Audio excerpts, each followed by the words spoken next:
This guy only has a high school diploma, but he's always showing off saying, "I work at a hospital." I bet he doesn't even do any significant work at the hospital. Such a pointless dude. At a social mixer where I was the wingman, I constantly felt belittled by a classmate. He never missed an opportunity to assert his superiority. I was fed up with him. However, he didn't know the real me. Coincidentally, there was a woman at the mixer who knew my true identity. I reluctantly revealed it.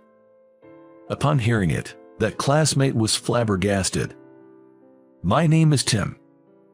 I am a 28-year-old man, currently working as a doctor in a hospital. I lost my mother to an illness when I was in middle school and was raised in a single-parent household by my dad. The experience of losing my mom to illness inspired me to become a doctor. It was a challenging journey, but I eventually earned my medical license and am now practicing medicine. However, whenever people find out I'm a doctor, they always have something to say, so I just mentioned that I work at a hospital without going into specifics. I haven't been specific about my profession. Due to this, some acquaintances have misunderstood my actual profession. One of them is a guy named Mike, someone I've known since elementary school. I wouldn't call him a friend due to his character. Mike went to the same school for elementary, middle, and high school, graduated from a national university, is a salesman for a major company, and is a man of flamboyant appearance and lifestyle. Even I, as a guy, have to admit he's handsome. His whole appearance screams money. There are rumors that he once spent tens of thousands of dollars in a single night at a club in downtown Las Vegas, so you get the impression he's a real ladies' man. But inside, he is the worst kind of man, a scum, to be honest. Even if he's dating a specific girl, he thinks nothing of making moves on other women. He can't handle his liquor, and whether he has a girlfriend or not, he's always throwing parties. It's so much like that's the status of a man to do something like that, but actually he was brought up in a normal family. I've told him several times that you should stop such behavior, but it doesn't seem to get through to him. You might wonder why I'm still in touch with such a guy. It's because he keeps inviting me to his mixers. It all started about a year ago when I bumped into Mike downtown after not having spoken since high school. He recognized me and approached. We were classmates, so he vaguely remembered my face. "Hey, are you Tim?" When I saw Mike, who was already dressed in full-body luxury brand stuff from then on, I didn't really know who he was at first. "Who might you be?" I found myself asking. "Come on, man, it's me, Mike Williams, your classmate from senior year of high school." Even with that, I couldn't quite place him. That's because he looked completely different from when we were in high school. I don't recall having such a flashy guy in our class back then. It wasn't until he showed me a photo from high school on his phone that I exclaimed, "Oh, it's you." "Actually, I'm surprised you recognize me," I admitted. "You look exactly the same as you did in high school," he chuckled. "So, what are you up to these days?" "Me. I work at a hospital now." "You work at a hospital? You didn't go to college, did you?" "All right, that's the story here." "Well, yeah," I replied. Just as we were about to dive into old times, for some reason, Mike remarked, "So you're basically saying you went straight from high school to being unemployed and now work at a hospital, right?" "No, that's not it," I tried to clarify, but he wasn't listening. He had made up his mind. Working at a hospital is a big deal for a guy who just has a high school diploma. I don't just have a high school diploma. Well, whether you're in medical admin or a janitor, it's all hospital work. I get it, men want to show off. Moreover, for some reason he sympathized with me and said, "I feel bad for you, Tim. I'll invite you to our group hangouts," and that's how I started getting invitations almost every time. To be honest, even if I go to these hangouts, Mike always looks down on me by calling me just a high school grad and makes fun of that fact, laughing about it. Honestly, it feels like I'm just being made a fool of. And his personality is terrible. To be honest, sometimes I don't even know why I go out with him every time, and I end up with a look of emptiness on my face. However, the guy has impeccable taste in restaurants, never misses on the food choice, and even offers to cover the cab fare home. To me, it feels like I'm just going out for a free delicious meal.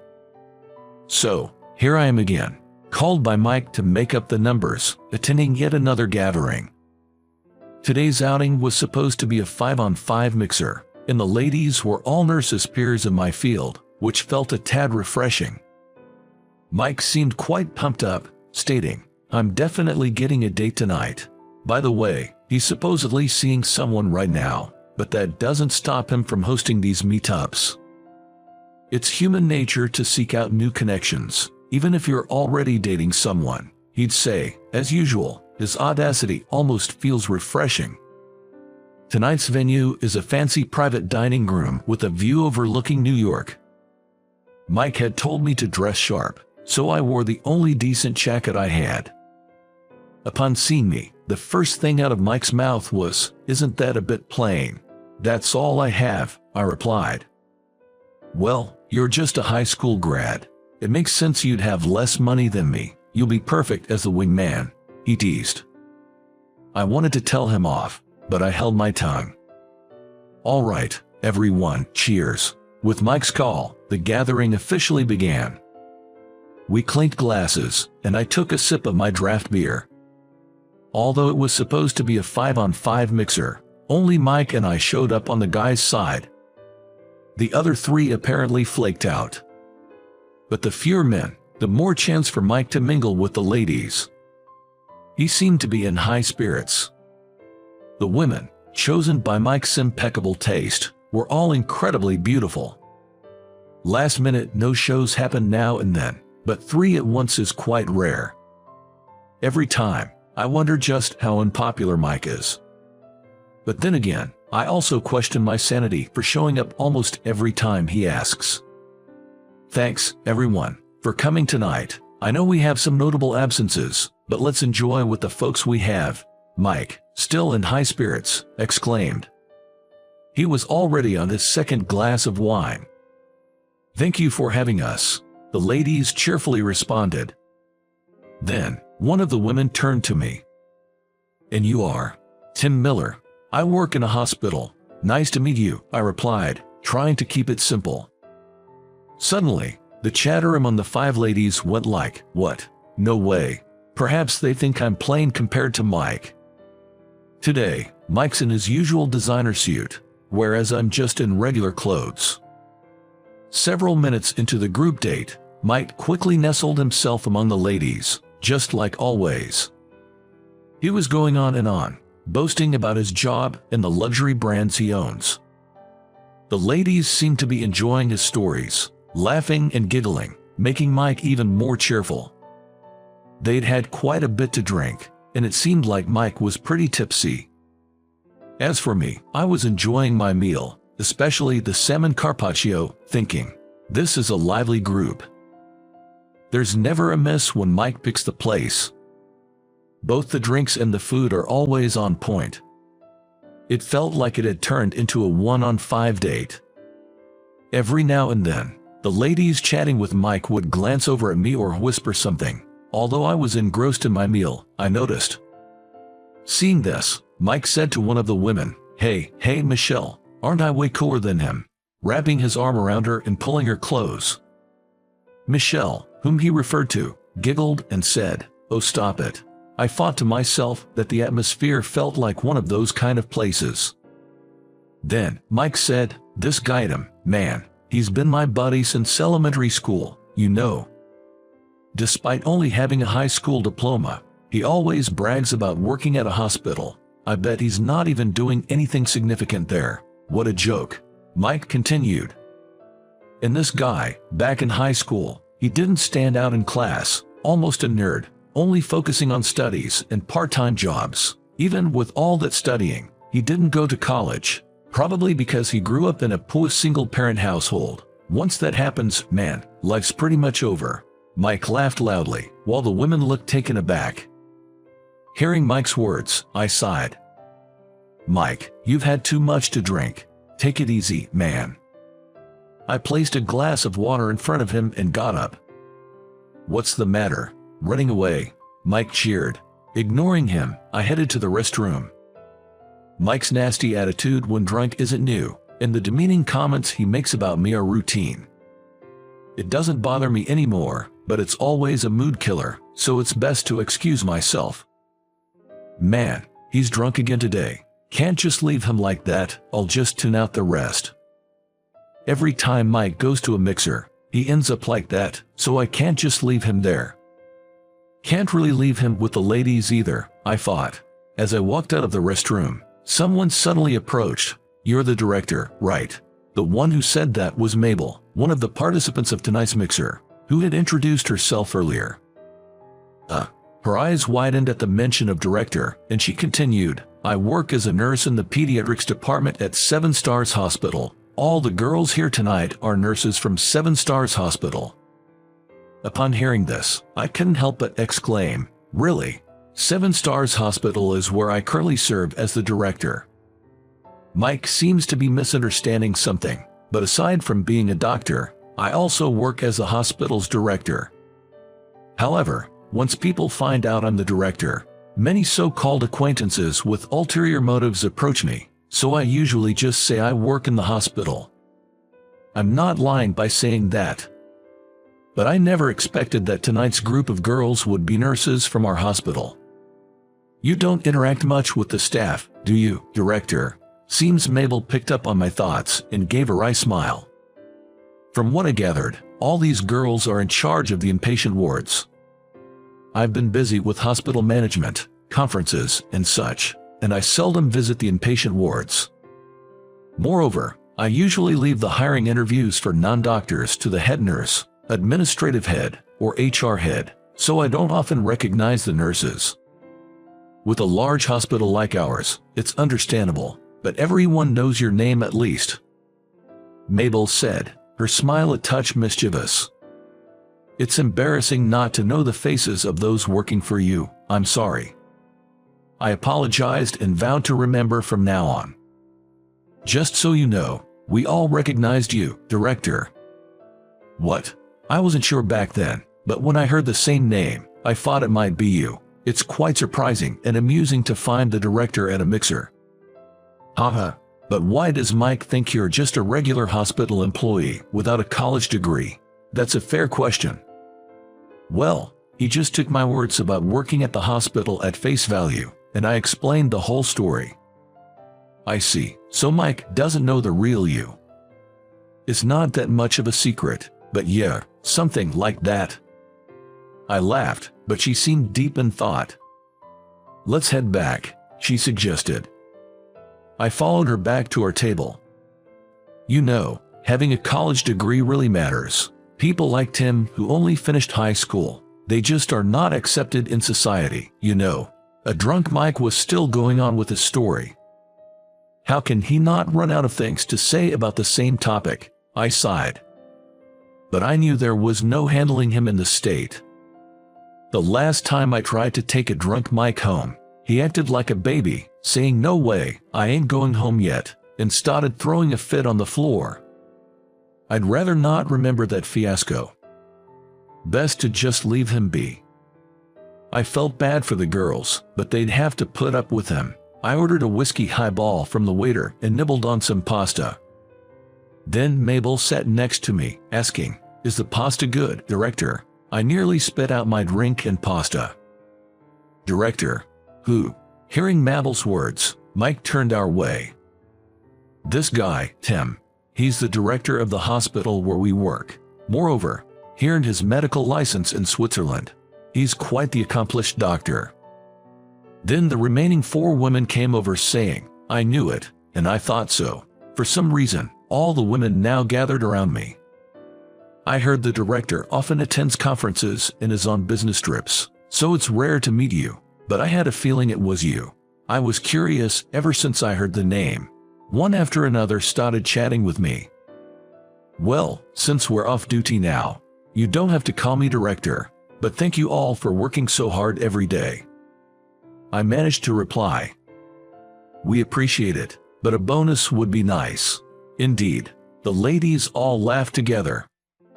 The reason I became a doctor was because of the illness that took my mother's life when I was in middle school. I visited her almost every day while she was hospitalized, and seeing her suffer during her treatments made me want to save those in pain. To become a doctor, you need to go to medical school. And tuition is far from cheap. I couldn't afford to fail or repeat a year, so I studied hard. Given the high cost of med school, I even started a part-time job so I wouldn't be a burden to my father. High school felt like it was just studying and working.